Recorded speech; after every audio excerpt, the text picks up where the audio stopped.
What's next? We're still live. I think we are still live. What about if Mr. Giacomo? Giacomo, do you want to Hey, fancy how you joining? doing? Yeah, join us. Hop How's it aboard. going? Take Perfect the mic. timing. That's great. Here we go. Perfect. Sure. Thank you. That one doesn't work. So Here, this one's good.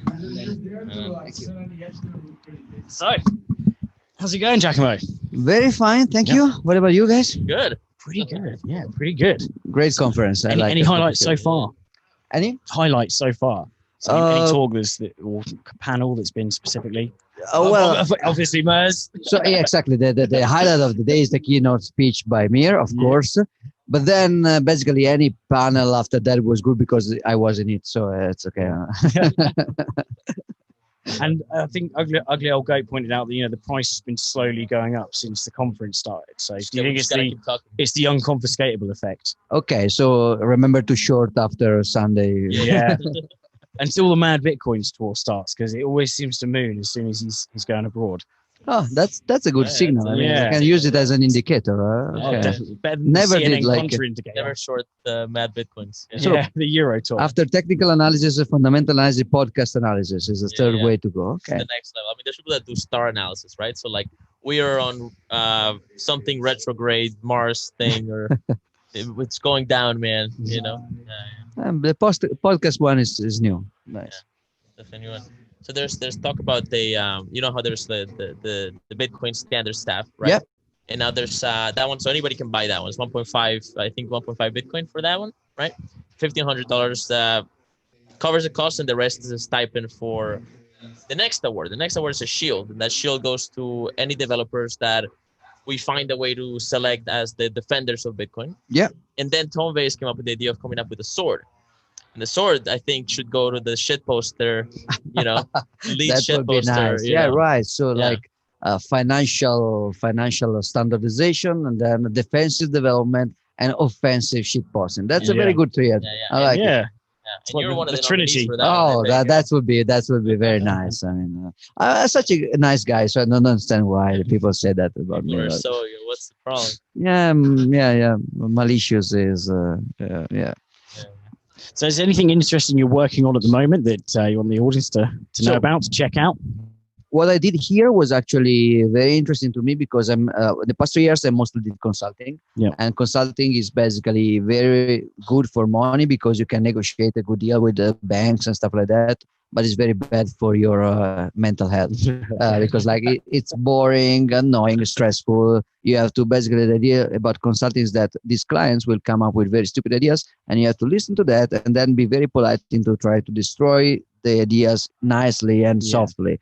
And there is a lot of politics because who came up with the wrong idea cannot really admit it was wrong in front of the peers inside the company. So it's a lot of friction, a lot of bullshit.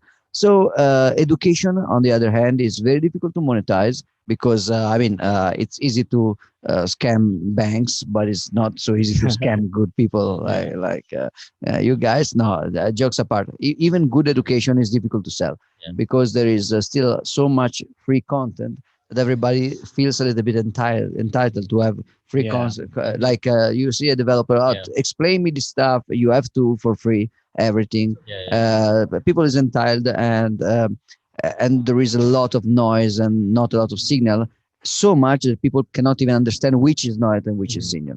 So selling education is hard, and performing education is even harder. So when we discussed it with Ton to do this 4 days workshop here, one day was preparing for Bitcoin. So you go from nothing to Linux command line, understanding the basic command, the logic of open source operating system. Then second day will have been receive Bitcoin. So from that to run Bitcoin core in command line and receive some money on chain. Then third day is spending Bitcoin. So run C Lightning, install Tor, and start to open channels and pay people over Tor. And then the fourth day, hodling Bitcoin with basic multi-sig and hardware wallet theoretical explanation and practical execution with Electrum and with new stuff.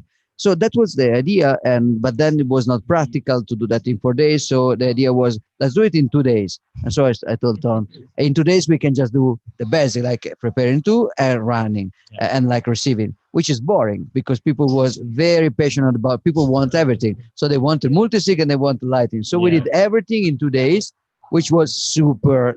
I mean, people came out from the workshop, I think, very happy but exhausted, and a little bit more confused that it would be otherwise. It was hard, but it was okay because my goal was not really making them able to do everything, but making them able to understand what is the complexity they are facing basically. So one of the guys at the end of the workshop asked, okay, because at the end of the workshop, I said, now you go home, you download the image of Raspberry Blitz, they had a Raspberry Pi. And basically, what have you done now manually? This will be done automatically. And one guy asked, could you not give that us at the beginning? So we install Raspberry Blitz, we play with it a little bit, and then you explain the complexity. And the answer is not really, because if I give you something at the beginning which just works, you get lazy. You're not interested in, you assume that it will work. Yeah. You don't think adversarially. You think you will always have that. And so you don't understand the reasons for all the complexity, all the intermediation, all the stuff which is going on. So the idea is to make people suffer for a while. So now I will try to redo this. I did this workshop with Alekos Fellini, which is and Daniela Bruzzoni. They are two former Bitcoin developers in Blockstream, and they quit Blockstream, and now Alekos is working on a Rust library to do advanced transaction descriptors and mini-script stuff, to do, for example, advanced multi-sig with lock time, CSV. This wallet will be 2 of 2 for 2 years, but then it will be just my key for other 10 years, and then it will be 1 of 2 in 20 years, so that and that would be baked into the protocol as well. That's already is. Brilliant. So Bitcoin already has this capability. The reason nobody uses that at the wallet level is that it's difficult to make it standard. And if you don't make it standard, even if the script is correct, you cannot ask the user to write a raw transaction with that stuff. So the work by Andrew Poelstra and SIPA and others was with Miniscript was to make this kind of complex behavior standard. And what Alekos is doing is creating a simple Rust library to implement this standard in a wallet. It's still, we didn't advise people to use that in production yet, because you have to be very conservative, but it's a very small attack surface. It's kind of predictable. It's kind of reliable. That would be super cool eventually. Yeah, actually, I just interviewed Adam back. We have that in World Crypto Network and on my YouTube channel. And at the end of the interview, we talked a little bit about that possibility of nesting, for example, a time lock multisig inside of a time lock multisig, so that, as a user, let's say you download Green Address, right? And you have, your own private keys. You're using a hardware wallet, let's say, right? And then they are using 2FA multisig with a time lock, right? So that you need to, their co-signature, but if they go down, you wait a week and then you get your money back, right? Yeah. And then if you forget your key, there's another pre-signed time lock multisig that sends your money to Kraken, right? Yes, that's what I'm talking about. That's pretty clever, yeah. You're layering, you have sovereignty at the middle, and you're layering trust outwards as fail-safes, right? So I think that might be really powerful. Like, if I had that a few years ago, I'd be rich today. That kind of you would save a lot of money. Solves the custodian idea, doesn't it? If you've got these kind of fallbacks that, and it lets you choose, and so it seems it might be good. So this was possible in theory. I was working with Green Address back then. Now Blockchain Green, the wallet Adam is talking about. I was working with Lawrence much more. It was 2014, so a lot of time ago, 6 years ago, and that was already possible. The reasons he didn't implement that yet was mostly standardness, which is getting solved by Miniscript and transaction descriptors. The other reason, which is still not solved, is that this kind of transaction, this kind of contract, when you spend it, will be heavy on chain and will not be private. So even if you do the normal first kind of spending, which is, even if you spend your money 2 of 2, green style, you have to reveal on chain the fact that you have a complex contract in case it goes wrong, and you have to spend a lot of fee because you have a very fat stuff. So that will be solved by Taproot, but it will take the time of implementing and adopting and activating Taproot. Right. Doesn't Shorn do something with that, or Shorn's different? It's mixed. So Shore is just a way to do digital signature. Shore is I would call Shore like the natural way to do digital signatures with elliptic curve. But Shore was patented, so people had to come out with a convoluted way to do the same. That was basically ECDSA. So CDSA is an ugly version of Shore of Schnorr, that was free and not patented. So that was implemented in OpenSSL, and Satoshi was a good designer, so he didn't recreate a new cryptography. So he did the patent was expired in 2007, but Satoshi didn't include something new, exotic. He used the standard stuff that was OpenSSL. So now, if we move to Schnorr, in the Taproot soft fork, so the concept of Taproot is basically three things.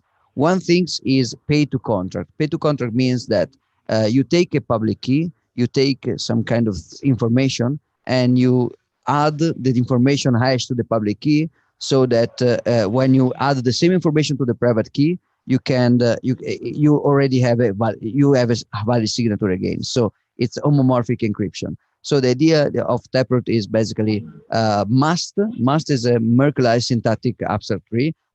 The idea is that right now, if you have a complex script like the one I was talking about before, you hash the script entirely and you have the address, the P2SH address.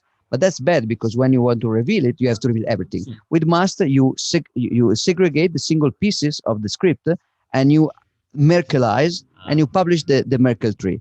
And so the Merkle root, sorry. So when you want to reveal one path, you reveal only that path, pure the missing Merkle stuff. So you get privacy and you get convenience. You're not revealing the terms of the contract exactly all at once. You only reveal what you actually the branch that is executed. And Taproot is even better, because Taproot says, let's just do a private key. So if you use the main branch, the branch which is more probable, will just be a one-of-one signature, and that's all. Only if you have to do some strange path, some strange badge, then you will basically tweak the key with the content. So it's very, very good. And the reason we are doing that with Schnorr is that Schnorr basically means that multi-sig and single sig becomes the same thing, because with Schnorr, so ACDSA is good because you can aggregate private keys and aggregate public keys, but you cannot aggregate signatures. If I do a signature and you do another signature and we sum our signatures, the result is not a valid signature for the sum of the public keys. With Schnorr, if I sign with Schnorr and you sign the same thing with Schnorr and we add the signatures, then we have a valid signature with the sum of our keys, which is very, very cool and can change a lot of stuff. So you're saying that the Schnorr's is patented or copyrighted. How's that being implemented now? If the patents, No, it's expired. So the patent expired in 2007. So a little bit before Satoshi had to choose, but Satoshi could not use something new. So after many years from the expiration, so after 13 years from the expiration, finally people had the time to study academically the Schnorr construct more and to formally prove the security, something that you cannot do with the CDSA. Schnorr is formally secure, provably secure. And then they started to do implementation, MUSIG, studies and stuff like that. And now they feel comfortable about to make the first iteration of Schnorr signature verification style on chain. So it's a process, and it's a big upgrade. Then it's going to make a lot of things possible. So it will be still partial because, for example, with Schnorr version 1, basically Segwit version 1 upgrade with Taproot, the same upgrade, every input in a transaction will just have a single signature, because instead of having multi-sig, you take your Schnorr signature, you sum them, and so to check, I just have to sum the public key, and I don't need, so one input, one signature, which is great for multi-sig. But with the second version of Schnorr, we can do cross-input signature aggregation, which means that in the same transaction, for all the input, you just have one signature for all. So the user just aggregating the signature, which is great because that will incentivize people to conjoin. Because now, if I spend alone, I spend everything. But if I spend with 10 friends or 10 strangers, then we share the cost on chain of the SIG signature by 10, which is super convenient. Well, what's Roger Ver gonna do now? Because he said that Segwit transactions are unfairly cheap.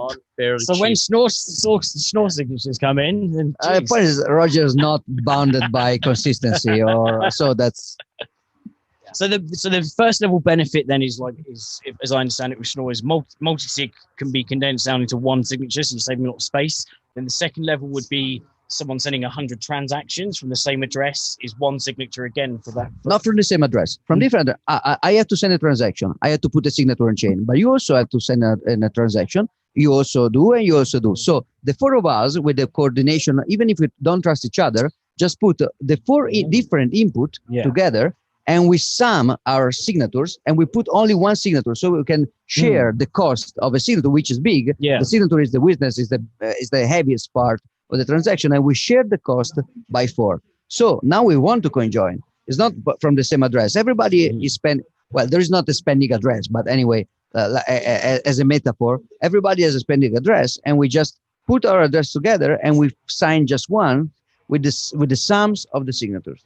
What about the idea of tainted Bitcoin though? So coin joins at the moment, there was, I think it was someone who tweeted about sending to Samurai Wallet, and the transaction Binance blocked them or something. It was Binance Singapore blocking a Wasabi user in a very strange way. Binance Singapore, which is part of Binance multinational, basically there was this guy in Binance Singapore.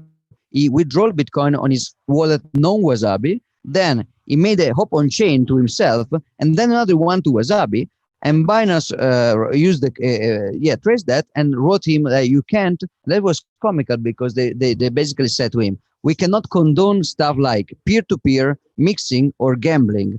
And so, which is crazy because first of all, Bitcoin is a peer-to-peer protocol. So you cannot condone peer-to-peer. Don't sell Bitcoin because you are using peer-to-peer.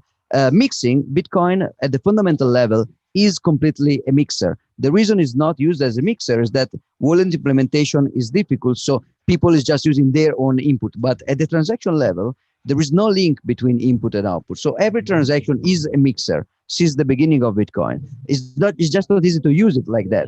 But Bitcoin is potentially a mixer. Third, gambling. I mean, if Binance is not gambling, it's just a gambling a shitcoin casino. So they cannot condone gambling. Network effect. Yeah, exactly. And so the other crazy thing is that they were following the traces, which is exactly like, banks, if you try to withdraw cash, they will ask you why, which is annoying. But okay, let's assume that's the new normal, which is terrible, but okay. But now this is like having a bank following you on the street with cash in order to try to checking your fingerprint to try to understand where are you going to spend, which is just crazy. The reason exchanges are doing that is that unfortunately exchanges are running a borderline business, so they risk to be shut down by the banks, the bank account. In order to avoid that, they want to go beyond what is realistic, and they want to overpromise. They want to go to the bank and say, look, we can't know everything. We are more transparent than normal banks, so please don't shut it down because we can't trust everybody. So it's a lie. That Bitcoin, the fact that Bitcoin is traceable is a lie fundamentally. Binance Singapore could not know if those three hops were the same user, which was the case because he admitted that, but there was no reason to know it was the same user. They just guessed that if the wallets are simple enough and if the users are simple-minded enough, then these heuristics work. Otherwise, they don't. There's a really interesting case from like the 1800s of it was a lord of some kind, I think, and he had a bar of gold, and that bar of gold had a stamp on it. And so he was on his way with his gold, and he got mugged, and they stole the gold bar, and that gold bar ended up in a bank in another city. Somehow he ended up figuring out where the gold bar was, and then he sued the bank for it. He said, I want my gold back, right? Well, this ended up in court, right? And it's one of the famous cases on fungibility. The court ended up ruling, well, okay, it is his gold, but we can't allow a reappropriation of the gold because that would destroy the fungibility of money, and it would be too harmful to society at scale.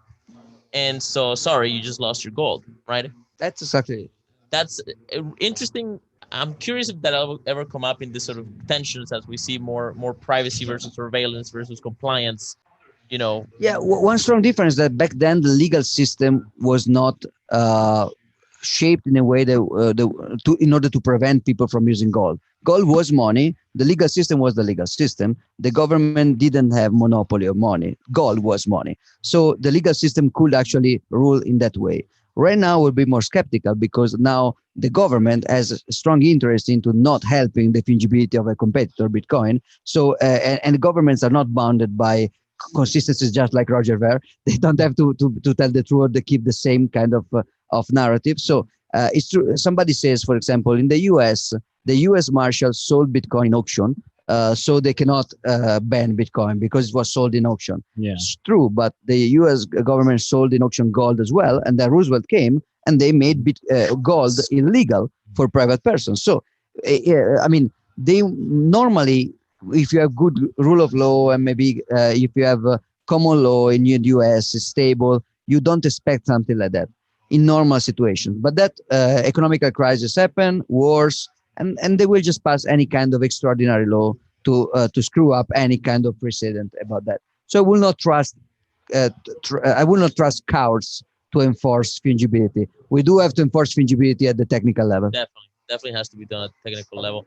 And one thing that Jimmy Song said earlier in one of the panels that I was breath of fresh air for me, because I've been concerned about this privacy issue for a while, was that Shorn and Taproot and some of these innovations are actually going to make it cheaper at the transaction cost level to use these processes, which add privacy. So using its privacy is not going to be more expensive as it is today. It's going to be cheaper, right? That's a game changer, right? Like if I want to wash, if I want to clean my coins, right? I gotta download Wasabi and then run through Wasabi, and there's a fee. There's definitely a fee, and I think it is a little bit higher than usual. So this is this gives me hope because I've been a little bit concerned about it. I'm curious what you're seeing. Like I just actually asked Adam about this, but where do you think we are in this conflict? Right, there's this idea that the next big fork, the next big war, the next big drama in Bitcoin is going to be around fungibility and privacy. Where are we, if that's true, where are we in that conflict, and maybe who are the players? So first of all, this situation you're talking about is already true with Lightning Network, even if in a slightly different way, but it's still the same. So CoinJoin is a privacy technique that costs you money right now because you have to pay for the coordinator, or in Join Market you have to pay with the liquidity. So you have to basically it's scary because you have to tell people that, I mean, if they ask you why you can join, you cannot say to save money. It was for privacy. So why do you want privacy? And that's a bad question. So with Lightning Network, if fees are sufficiently high, you are screwing up chain analysis as well, but you're doing that for an obvious reason. I want instant confirmation. I want to save fees on chain. So Lightning Network is already something that takes information outside the blockchain for economical reasons, because blockchain information are expensive and off-chain informations are cheap.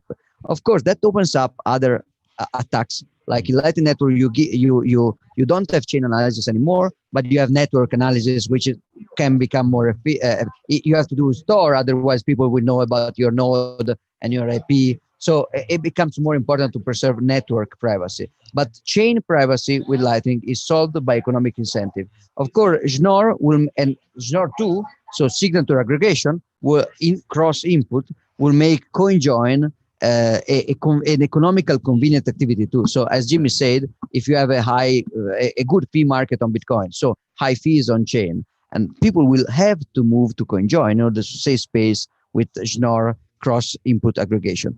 That's required a soft fork, as you said, and there may be a clash there. I think that the teams, the different fields could be like, people would think, I mean, let's talk about two wrong sides. There is the wrong side of people that Bitcoin can make without privacy and fungibility just because it's our money. I think this is a delusion, because it's our money as long as it can remain our money without confiscation or oppression by the state. If the state knows that you have this money, it will just force you to run a different node with different monetary rules. So the reason it is hard, it is because it's dark. And the other wrong field is people that think that in order to get more darkness and more fungibility and privacy, you can give up hardness and you can screw up with auditability of the base monetary policy. So you can actually have inflation bugs, but whatever, as long as there is privacy. I think that the right balance will be cut in between by these two fields. One will try to bring Bitcoin over maximizing privacy at the expenses of monetary hardness, and other people will try to maximize monetary hardness at the expenses of privacy. And both will not work, actually, because if you pull too much on an extreme, you will lose the other extreme as well. Yeah. So one thing that fascinates me is how if you're using a coin join and X government says that that's legal, or if your Bitcoin was involved in an illegal transaction, how do we come up with rules to say how many hops something has before it's That's the point. It's completely arbitrary. It's completely arbitrary. if you allow this heuristic that the changes are pushing as reasonable, which are totally arbitrary, as rules, then you can really not use Bitcoin anymore. Because think about that. You pay somebody in Bitcoin. He risks now that your Bitcoin are coming from some kind of non-political approved transaction, and you risk that the guy will eventually use the Bitcoin you are giving him for a non-political approved transaction later. Yes, and so who tells the regulators that is not still you? So basically, the only way to have perfect approval is to have basically perfect traceability for everything. But then just use just use yeah. PayPal. I mean, Yeah, that's really interesting. One of the what was I gonna say? We're on coin joins. That's right. Kind of. Well, so it sounds like the battlefield is around the softwares, right? And that's hopefully there won't be any problems there.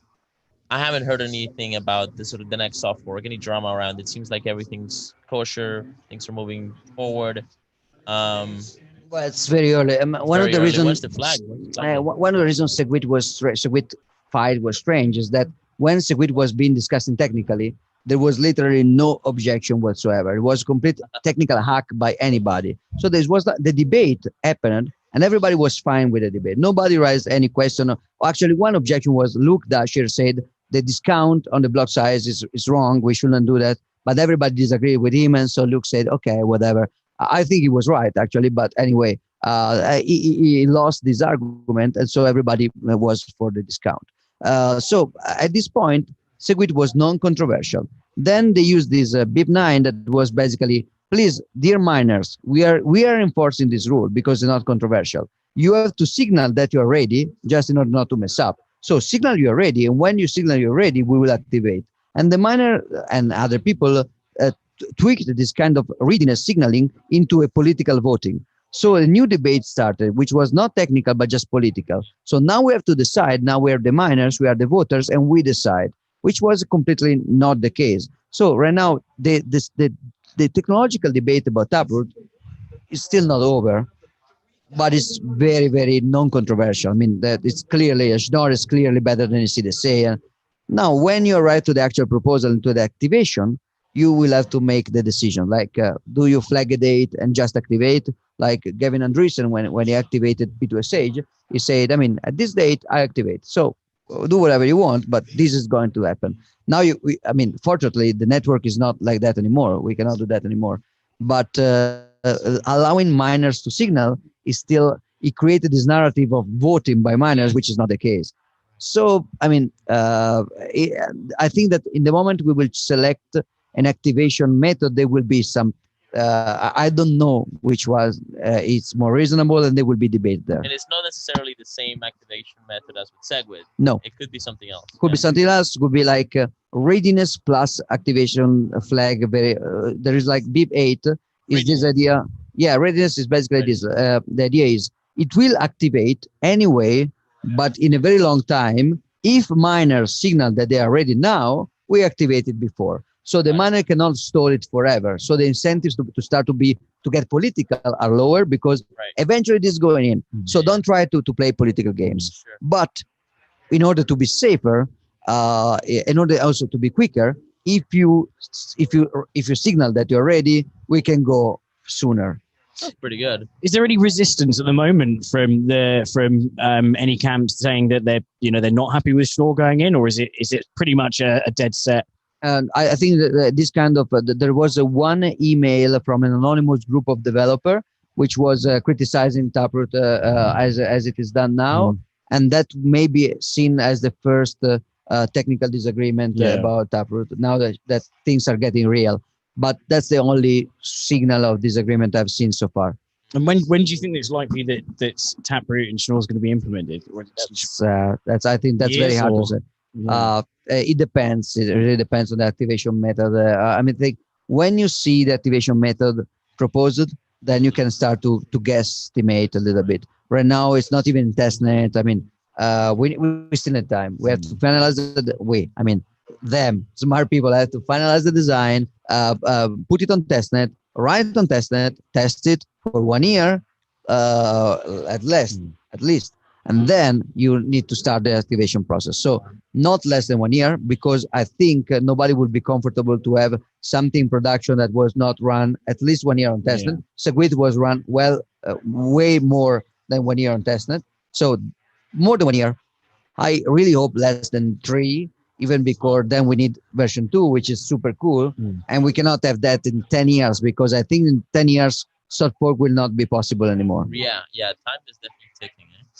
Yeah. Yeah. Which is good. I mean, it's good that soft fork are not possible anymore eventually. Right. Nobody could use the internet to build entire infrastructures. If the internet protocol was changing every 5 years, TCP/IP version 4 must not change, even to improve it, because otherwise all the infrastructure around it will collapse. So you need stability, even more than for the internet. For money is even more important. So eventually we want ossification. Some developers disagree with me, but I think that, I mean, they have a conflict of interest, because of course core fundamental protocol developers, they have an incentive to keep changing the protocol to remain relevant. I'm not saying that anybody is doing that right now, but eventually I expect so far the Bitcoin, let's say Bitcoin maximalist conservative field always sided with developers against the evil miners or the evil exchanges or whatsoever. Eventually, the ossification process could represent a case in which we side against developers. Like, thank you for all your work. It was great, but this is not going to change anymore. I hope that will happen after Taproot, after Schnorr cross input. Yeah. But any other features that are coming up that you think are really going to benefit Bitcoin? Well, there is this. We're not sure this will be the way they will implemented it, but people are still discussing about what Christian Decker and others presented as SIGASH no input, a new way to tweak the SIGASH. I mean, to tweak the instruction about which part is signed and which part is binding of the transaction. And if you do that, you can do a new version of Lightning, which is called L2.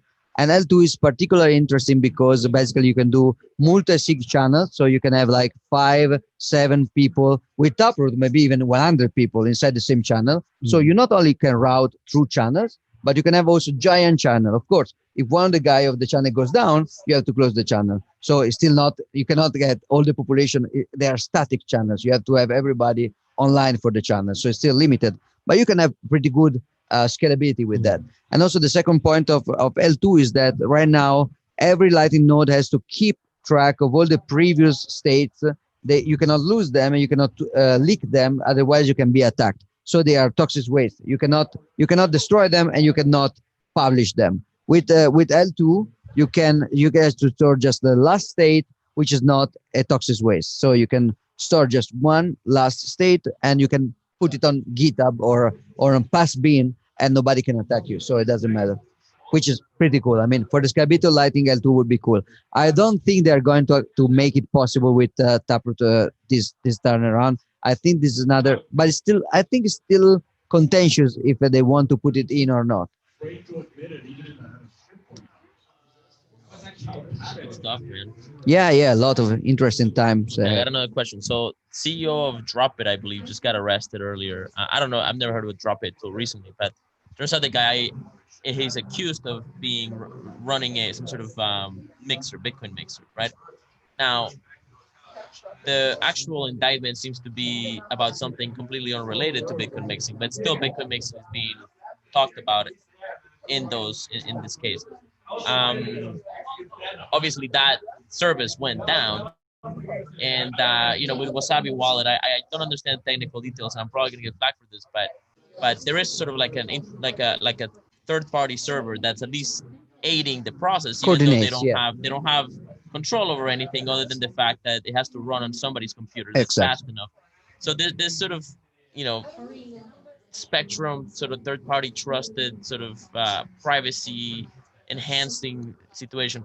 Are we going to get to a point where it's going to be actually peer-to-peer privacy, or do we have to, do we have to keep playing these games? Rely on some area of centralization. You already have that, because right now, if you want to mix Bitcoins, you have 3 options. One is a trusted custodian mixer. So you give your Bitcoin to somebody, he mixes any sensitive way. Then you have basically two problems. If the guy who does that is too much renowned, it will be put in jail.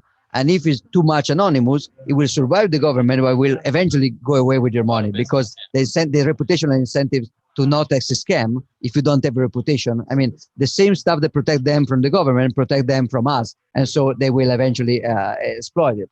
So the trusted custodian mixer is an extreme. Very easy, very efficient, very difficult to find, but it's difficult to trust in the long term.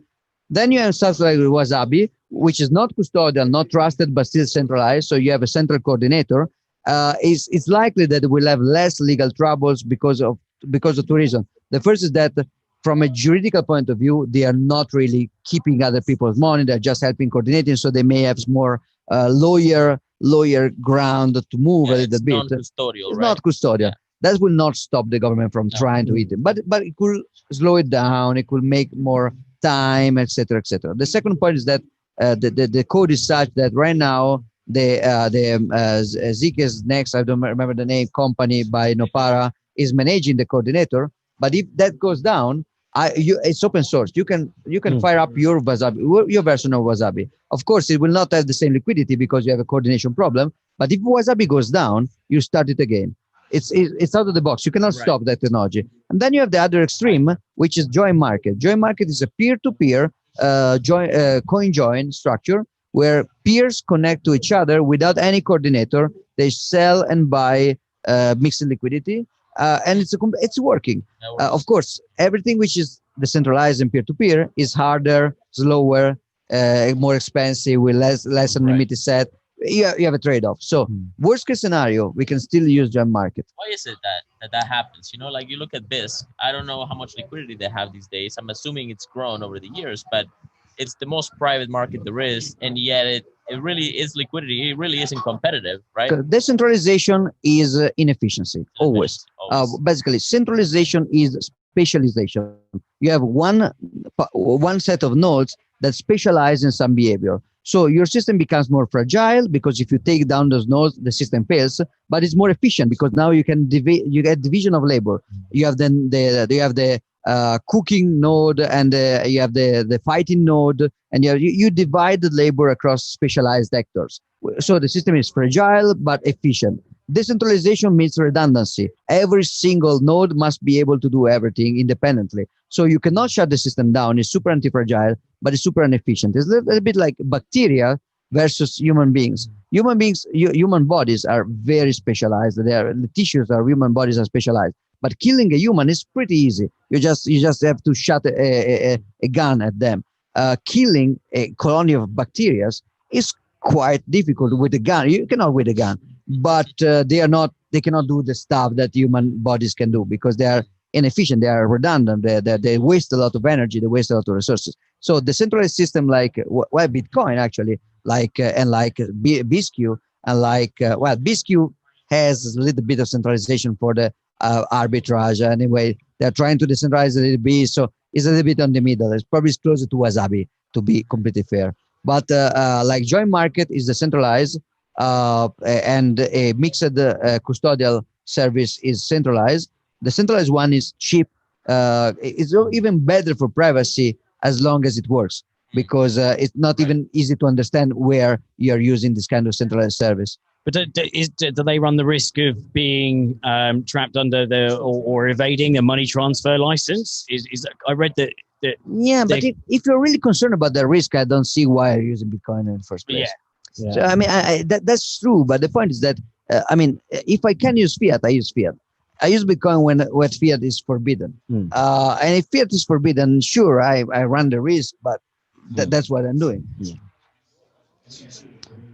Yeah, I think that's one thing that concerns me about Lightning is to set up a node and someone, the government eventually say, right, okay, you're illegally transmitting money now. I mean, of course, it's nice if the government leave you alone with your Lightning node, but if it doesn't, the Lightning was designed in order to be run on Tor by permissionless trust. The reason Lightning is trustless is that so it becomes permissionless. Everybody can fire up a node, and you don't have to trust it. I mean, you have to have a very minimum amount of trust in the node that doesn't stale your transaction and stuff like that. But you don't have to deposit your Bitcoin to a third party. So you don't have to trust the Lightning node to route, and so you don't. And so everybody can be a routing node, including an anonymous entity on Tor. And so, good luck. The only thing the government can do is to shut down the known node, and then unknown anonymous node will just take over. Yeah, one of the things I got today out of this conference was that if there is an incentive to use privacy technology, if it's cheaper to use privacy technology than not do it, then well, okay, that's good economically because people are selfish. And one of the things we've learned with Bitcoin and crypto is that greed is a very reliable and powerful motivation, and that's something to rely on if you're going to rely on any motivations, right? But then the other thing is that it actually gives you a plausible deniability because right now, if you use privacy tool, you're using a privacy tool for privacy because it's clearly expensive. But if it is cheaper, then you have plausible deniability. Perfect. And at the end of the day, as long as there's any kind of resemblance of jurisprudence or like due process or legal processes, then that's going to be important in the defense of Agreed. privacy. Like right now, well, that's true. There is another. You're completely right, and that's why Lightning can become a good privacy technology Right. because the reason you go off chain is just for instant confirmation and cheap Right. transaction, not for privacy. But then you get privacy if you do it right. Same with CoinJoin after Schnorr 2, so after cross input aggregation. But there is another point, which is basically that the great thing about Bitcoin privacy is that it's all or nothing. It's not like the government can see and nobody else can. If the government can see, everybody can, which is a very good argument if there is any resemblance of jurisprudence, because you can say basically, I mean, you can go to in front of a judge and say, look, I cannot afford to have my ex-wife or violent competitor or stalker or anything looking at my finances. And if I have to do KYC on my chain, then you will leak this data in the black market because you always do, and then everybody will be able to associate. So it's a matter of security. So this is the word that was won with HTTPS, for example. HTTPS is end-to-end encryption, and of course they try to frame it like, why are you hiding something? You should not use encryption. And then the engineer said, I mean, this is just not safe. If we don't do HTTPS, it's not the government, that everybody that will be able to do man in the middle. So I'm sorry, we need TLS, we need HTTPS, because otherwise we cannot do payment over the internet. And so the government, of course, they try to ask for special backdoors and stuff like that, but they have to accept encryption because otherwise internet cannot work. And so this is the same argument. You can have Bitcoin without privacy and fungibility, but it just doesn't work. So so you force the government to take a binary approach. Either you are really forbidding Bitcoin. So are you really banning Bitcoin? You cannot just ban Bitcoin CoinJoins because that will become the standard security procedure. If it's for economical reason, even better. If not, it will just be for security reason. I can tell my clients, you have to CoinJoin, not because you are anarchists, but because you don't want people getting your leaked information, targeting you for kidnapping, blackmailing, and stuff like that. It's a really good point, actually. That's your own personal safety is a reason why you'd want to make the private transactions private. So yeah, I think I haven't seen it from that perspective. There was a very good argument by Francis Puyol that he said, okay, we can use the government rules against itself. Like there is GDPR and similar stuff about privacy. So the government is forcing services to not ruin the privacy of the user. So chain analysis plus KYC is ruining the privacy of the user. So it should be illegal for exchanges to do KYC on chains. Of course, again, the government is not bounded to consistency, and when shit is the fan, they will just do what is more convenient for them. But from a purely legal perspective, it's legal for exchanges to not CoinJoin withdrawal and deposits. It's a plausible legal argument. Like we might see that being used. Well, even you take your health records, that's obscenely private. Yeah. One of the biggest reasons why the UK sort of doesn't have online records is because the privacy is such an important thing. So all you're doing is transposing that personal element of privacy to the money that you have. It's the same principles of attack vectors that people using that information against you in some way. I will not rely on that defense because the government doesn't care about consistency, but I will use that defense as much as we can. Yeah. And we'll attempt that. I mean, if you have a legal company, tell your lawyer to go that way. In the meantime, prepare to move to pseudonymous nodes. But as long as you can, try to go that way. It's illegal for exchanges to not to do KYC. One thing, Sorry, question. not to do conjoin, to do KYC without conjoin. One question someone had earlier, actually, on your command line workshop. Can anyone get that online? Is there somewhere where they can go and see the info? Or so as I told you before, the timing was not what I expected because I wanted 4 days and we got 2 days. It is recorded, but I'm not sure we are going to really edit heavily this recording to make it an online course or something. So what I'm thinking instead, we'll probably make it again. For example, we will make it. I mean, what we will do in Malta for Understanding Bitcoin conference is quite similar to the workshop. In a more spectacular, more conference like. Instead of me and Alekos and Daniela, you will have like the Wasabi creator explaining Wasabi, the joint market creator explaining joint market, and so on and so on. But so more spectacular, less clear maybe. But even in New York after that, I will be in New York for the Magical Crypto conference and I'm not going consensus course, but I will be there for consensus after parties. Yeah. And so I'm thinking that we may replicate the workshop there in 4 days. I know 4 days are a lot, but pretty heavy, yeah, I will try. Yeah. I have to go, guys. Go. Sorry. Right. No problemo. Thanks for joining us, Giacomo. Take care. Pleasure. Yeah. Pleasure having you on. Man. Meet you again.